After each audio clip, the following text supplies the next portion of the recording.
And now, Crosley Bendix, cultural reviewer and director of stylistic premonitions for the Universal Media Netweb, with today's Arts Review. It's crazy, it's dangerous, it is almost stupid. It's crazy, it's dangerous. Good hello again. While browsing through an automated cassette dispenser at a Czechoslovakian airport recently, I suddenly noticed a name I recognized among the wares. Mine. There it was, Crosley Bendix. The title was, This Affects You, or something to that effect. And a closer inspection showed this to be a bootleg cassette of some of my broadcasts. I suppose they're out there right now, huddled around a squawking international shortwave receiver in some filthy hut on Taiwan, taping everything I'm saying on a low-end Payless cassette for Volume 2. Well, even though I'm not getting a cent for the sale of those bootlegs, the rules of this show don't allow me to complain. Yes, for better or worse, this radio program, Over the Edge, and every form of distorted sound it contains always has been and always will be in the public domain. Copyright free. Raw material for your reuse. Here it is, week after week, available for duplication, remixing, or editing of any kind by anyone for any reason. If you can find a way to make a buck off anything you can capture off this radio show, go right ahead. It's all yours, or anyone else's. No permission or clearance of any kind is necessary to do anything you want with over-the-edge broadcasts. I hope that's clear. Of course, you just can't beat the studio air check compilations of Over the Edge that Negativland puts out, but go ahead and try. There's just way too much for them to ever get to anyway.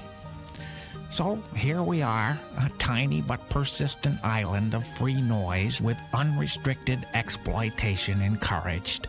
In a vast salt sea of culture now so choked and inhibited by copyright protections that the very idea of mass culture is now primarily propelled by economic gain and the rewards of ownership.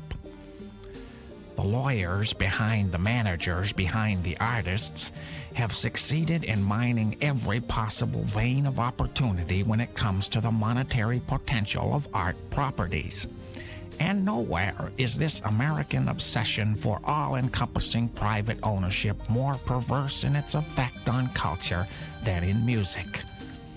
True folk music, for instance, no longer exists. The original folk music process of actually incorporating previous melodies and lyrics as it evolved through time is no longer possible in modern societies where melodies and lyrics are privately owned. Ah, yes. Return with me now to those thrilling days of yesteryear, before the present overabundance of law school graduates began promoting more laws to entangle more people in order to pay their upscale consumer bills. Before the practice of sharing in the use of our culture became bought by corporations or withheld in private hands. Before we went off the gold standard. Before Atlantis sank and the survivors went to Egypt. And no, that's too far. That would throw me right into the incredibility of a different cultural review we just don't have time for now. Well, never mind. Come back to the present and let's start over. And that would be my suggestion to Congress as well. And here is another thing I would suggest to Congress. It is now time to drastically revise the outmoded copyright laws, particularly with regard to the content of electronic media, meaning anything that is experienced via reproducing equipment the public possesses. The revision of copyright protections is now necessary because media artists of every variety have long since left congressional intentions of cultural ownership in the rearview mirror.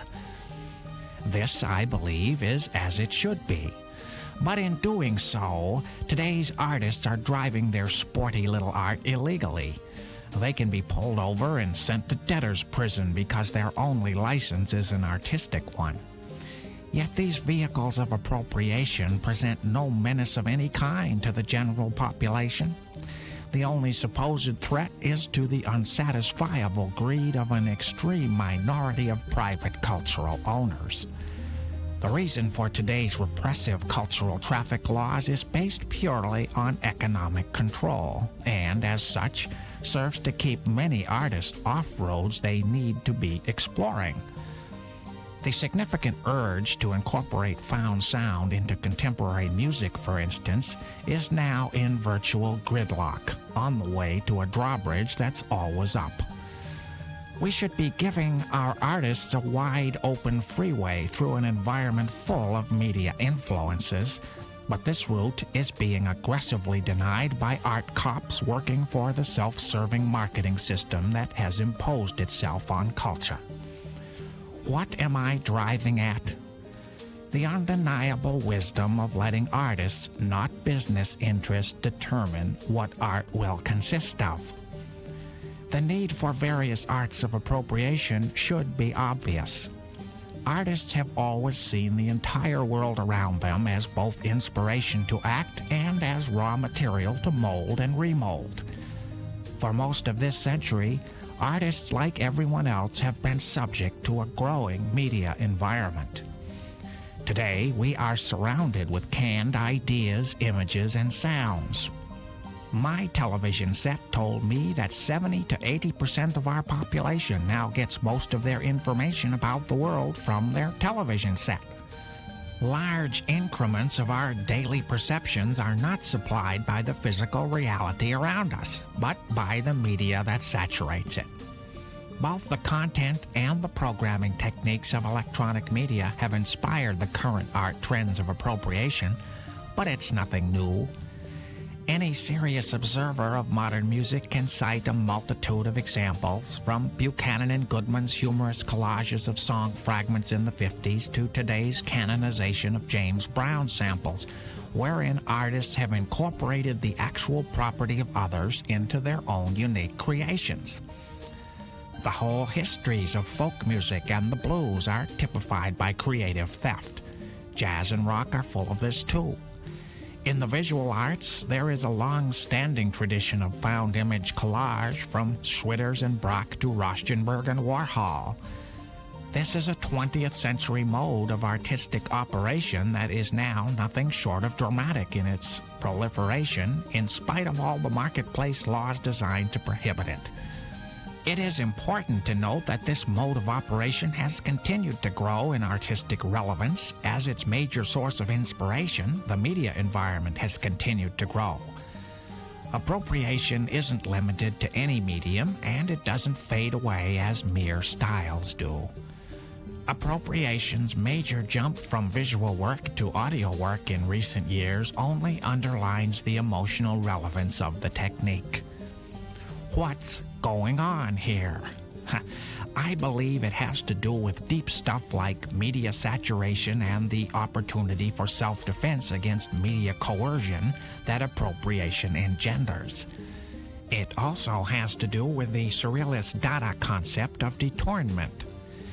In modern terms, appropriation is often about culture jamming, capturing the corporately controlled subjects of the one-way media barrage, reorganizing them to be a comment upon themselves, and spitting them back into the barrage for cultural consideration. A sometimes nasty but wholly appropriate response to a society in decline and denial. At the very least, appropriators are claiming the right to create with mirrors.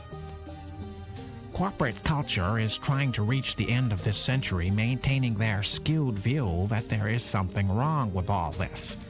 But perceptually and philosophically, it is an uncomfortable wrenching of common sense to deny that once something hits the airwaves, it is literally in the public domain. The fact that the owners of culture and its material distribution are able to claim this isn't true is a tribute to their ability to restructure common sense for maximum profit. But art is what artists do, and we can only hope for laws that recognize this. just as the dictionary recognizes new words, even slang, that come into common usage. Until then, we are stuck with copyright laws which were designed solely by publishing interests and cultural manufacturers who maintain virtually unopposed lobbyists in Congress to ensure that their present stranglehold on the reuse of culture will remain intact. These cultural representatives claim to be upholding the interests of artists in the marketplace, and Congress, with no exposure to an alternative point of view, always accommodates them. A more generous and enlightened approach to copyright law would have it prohibit straight-across bootlegging, provide cover version royalties, and practically nothing else. Virtually all the volumes of statutes which now go far beyond this are not only unnecessary, but counterproductive to the now common practice of piecemeal appropriation in the creation of new work. The crucial difference between simply bootlegging entire works in order to profit from someone else's creativity and the creation of new work which incorporates elements of existing work for the referential or commentary effects thus produced must be made clear to lawmakers. The present broad brush of copyright law is acting to censor what artists want to do, not a desirable role for government. Culture is more than commerce. The law should begin to acknowledge the artistic domain of various creative techniques which may actually conflict with what others claim to be their economic domain. Art needs to acquire an equal footing with marketers in court. The question that must rise to the surface of legal consciousness now is, at what point in the process of found fragment appropriation does the new creation possess its own unique identity, which supersedes the sum of its parts, thus gaining its own right to legally exist? The media and electronic publishing industry's argument that appropriation equals ripoff is truly irrelevant. Unlike bootlegging, appropriation in no way prevents an artist from profiting from his or her own work through every form of sale which would normally occur. Beyond that, it is only greed and opportunism which assumes that others' partial or fragmented use of that work, being no part of the original artist's efforts, should additionally profit that artist. It is simply unearned gravy, existing only because of another's efforts to begin with. A revamping of copyright laws envisions a more freewheeling and referentially unconstricted art world. This, of course, would be a lawyer's nightmare of lost work and layoffs, but for the culture at large, it would be a vast improvement. For instance, if you are making a movie and want to use a section of an existing song in the soundtrack, you wouldn't need to clear it and you wouldn't need to pay the artist. You would be free to put that fragment in your work whether it appears to be a favorable context to the publisher or the artist or not. However, if you wanted to use the entire song in your movie, a complete self-contained creation by another, or put out a soundtrack album with the complete song on it, then you would need to clear it with the artist and pay royalties. The difference between referencing a fragment of a publicly available cultural artifact and presenting that artifact as a complete and self-contained performance should be the defining guideline for artist profit. In such a world, when an artist releases his or her work for public consumption, they would not only receive the benefit of public sales, they would also give up what now amounts to undeserved control over all forms of public use of that material. If they want to operate in the public domain, those would be the consequences. To say that artists and their companies' lawyers would suffer some kind of devastating economic hardship by the loss of all this second-hand uninitiated income from outside sources is no longer tolerable, when our very process of cultural evolution is now so straitjacketed by opportunistic claims of ownership that it amounts to censorship. Art is not defined as a business. Let me repeat that. Art is not defined as a business. The reuse of culture should be encouraged, not inhibited and litigated. Today, our entrenched copyright, publishing, and cultural property laws stand as a monument to private greed. They need to be brought kicking and screaming into our real world of modern capturing technology and find a comfortable accord with the artist's healthy and inevitable impulse to incorporate public influences. Well, by now you're probably saying, wait a minute, Mr. B, this thing has turned into some kind of totally serious manifesto grant proposal sort of thing. I didn't pay top dollar for this bootleg in order to get a lecture. Aren't you supposed to be funny, sort of? Well, I am, sort of. And that's my very next point. Appropriation, by its very nature, often results in something funny.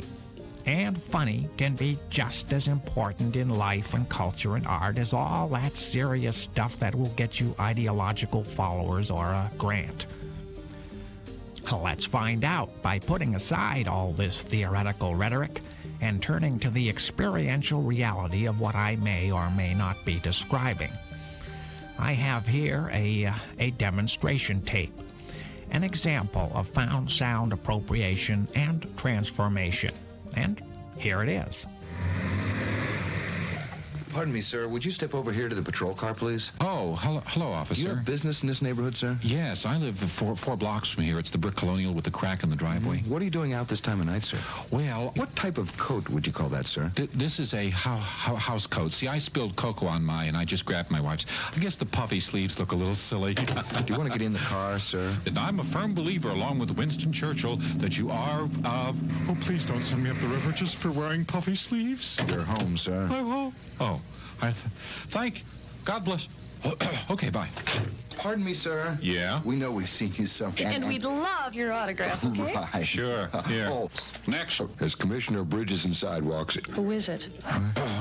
This gentleman and I have a problem What is it? here. Thank you, Mr. Kazmerzak. Problem here, stewardess. Not really, Captain. All you had to do was pull the switch. Isn't that a... Oh, it's, stewardess. Yes, sir. This man isn't... Isn't it? Yeah. Am I right? You're right. Don't be nasty. All I want... Sir, couldn't this gentleman here... Bert, don't actually look at him. Thank you. Listen, when we left that last port, Berry, Bora Bora. One or the other. Yes. let's take a look here and It see. is my duty. Sir, Miss, could we have hospital, some arbitration here, please? Without a prescription, you'd have to ask the manager. Yeah, what? I hate to wake you. Right. What's wrong? Nothing's wrong. It is my duty to... There was a reason, you know. What? I don't know. Oh, no. Backgammon? No thanks. Let's take a look in the lost found closet. There it is. That's my... Here. Hold it, hands off. Oh, I'm sorry. Because it looks like yours, don't make it yours. All right. Now that's it. You're being very selfish. Oh, now, wait a minute. These aren't for me. These are for the, Art? Art. You got a point there. Yeah, I love their sharp, clever style. What Boy, I'm asking you is, what's it on? Rye. Wrong. All right. Phyllis, what's the occasion? The crowd's starting to form already. What crowd? But look at the man in the rear booth. In the rear... Let's see. No, don't look at him. Well, how can I? He's the inventor of the... No, he's the new star of the... No. You're the biggest... Let me get this straight. You... What? Oh, you know. See, I hadn't finished the Bula Bula. Oh, he's that new author or that old artist This or is silly. something. Come on. Do you know it's 3 in the morning? Yeah. How long before we get to... Thursday. Then I'm on top of it, see? If you can tell me what's in this... You know what? Yeah. Something bright and witty and special. It's a 40-ton banana boat from Guatemala. It's a Peruvian forecasting shawl. You're tearing the page there. Hey, I'm tearing this page out so as not to confuse you. don't rip... You know you just don't look up. Tell me, which one of the departments do you like best? Though you can ask the manager that he ran question. home. You were trained. Oh, darn. You know what I did? You ripped another page. Go all the way back to Guatemala. You know, I've had a perfect record for 11 years. We haven't had a boat here in Herndon, Iowa for 11 years. Well, that's being picky. This is our favorite restaurant. How much pastrami will they eat in Yugoslavia next year? I have something very important to tell you, Brad. Pardon me, you almost finished? Where are we going? Good grief, man. The boat had to turn around. What? You know, speed things up. Really? Looks like we're hardly moving. All right, I see the problem here. You don't believe I can... No. All right. Hey, if that's all you wanted, here. believe What's the matter now? You want me to... Hotel security? Right. Oh, no. This is the hardest thing I've had to do in my life. Do you limbo? No, it don't. Taxidermy. Pastrami? Yes. Oh, no, Phil. Believe me, it's the best for both of us. You know how you've always resented my being witty and bright and urbane, Brad? In Yugoslavia? That's right. What are you trying to pull here? For an hour and a half. Sir, you get caught up. You see, when it's sitting and tooting in front of a bridge, You could fill up this galley. It's a bridge. I don't play that either. look, you dance. Next. Well, when are you going to open? 6 o'clock. Ooh. Who's this? I was hoping to avoid the crowd. What crowd? Sir. Ask me anything, and I'll go under the blank, the shawl. Go ahead. But he's writing a letter to his mommy. I don't anymore. And how stupid you felt You met Mom and everything. because I was so well briefed in the daily events that affect our lives. I loved it. I love stupid. Well, I know how it must be resolved. By saying no. Don't say it, Phil. Yes, I'm giving up. Oh. What? Yes, Brad. Sir, you'll have to give up. What's going on? I don't know. I haven't the faintest idea. Oh, Phyllis, you mean? Yes, I'm the same empty-headed dimwit you are. The page is hanging loose. I better... before it hurts somebody. Do you want to get in the car, sir? In the car. See, I just don't go to bed. 6 o'clock, I open. 6 o'clock he opens. I'm telling him 6 Tell o'clock. him again. Well, Oh, yesterday, I didn't see it. my raincoat. Pumpernickel. Yeah. Oh. That's it. Trim it for you? I can trim it. Don't try to... I said I'm sorry. Well, See, well, there isn't anything like puffy sleeves. you're home, sir. Oh, thank... God bless. Okay, thank you for the autograph. Bye-bye. Okay, bye. Okay, that's it. I call this a razor tape because it's made with only a razor blade. Quite laborious, sort of interesting. Not the greatest thing you've ever heard, maybe, but kind of funny in a confused sort of way. Maybe it's not finished. I really can't tell. It seems to be made out of commercials? Yes, but they're all mixed up and it's no longer selling anything. So what's it about now? Anything? Of course. It's about all the things I've been talking about. But how? What's the purpose? Well, I purposely chose this tape because it lacks any obvious pretensions to social significance. This tape is not going to deflect our national obsession with the worship of consumerism, even though it's a twist on some of the prayers.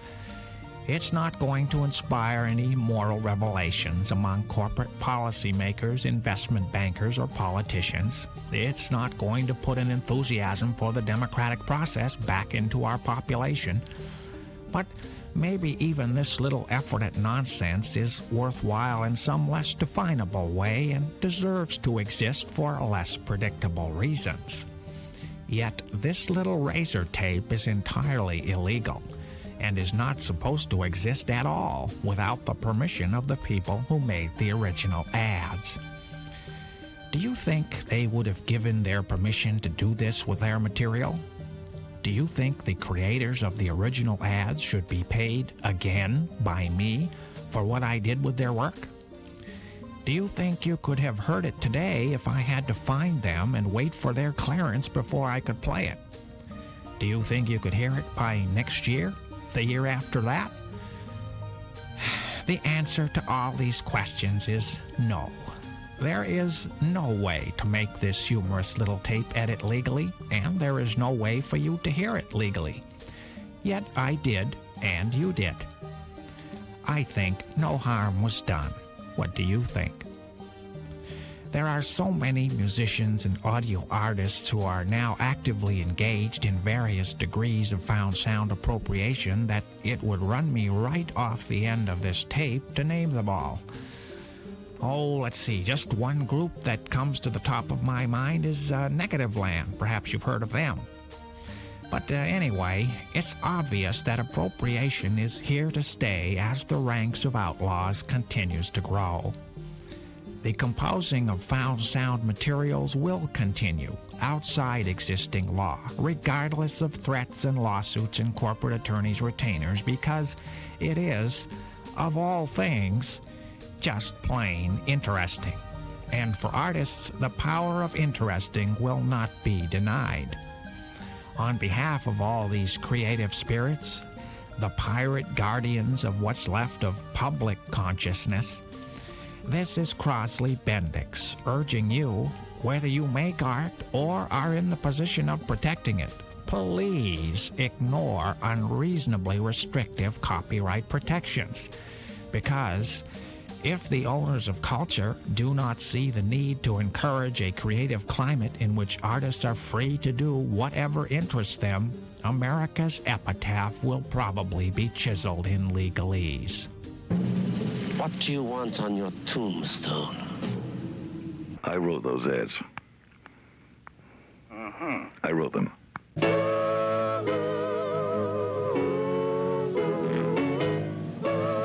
And the picture of me was not a picture I gave him. It was a violation of copyright laws because they copied it on their VTR machine with an off-air feed, it appears. You've been listening to cultural reviewer and social critic Crosley Bendix.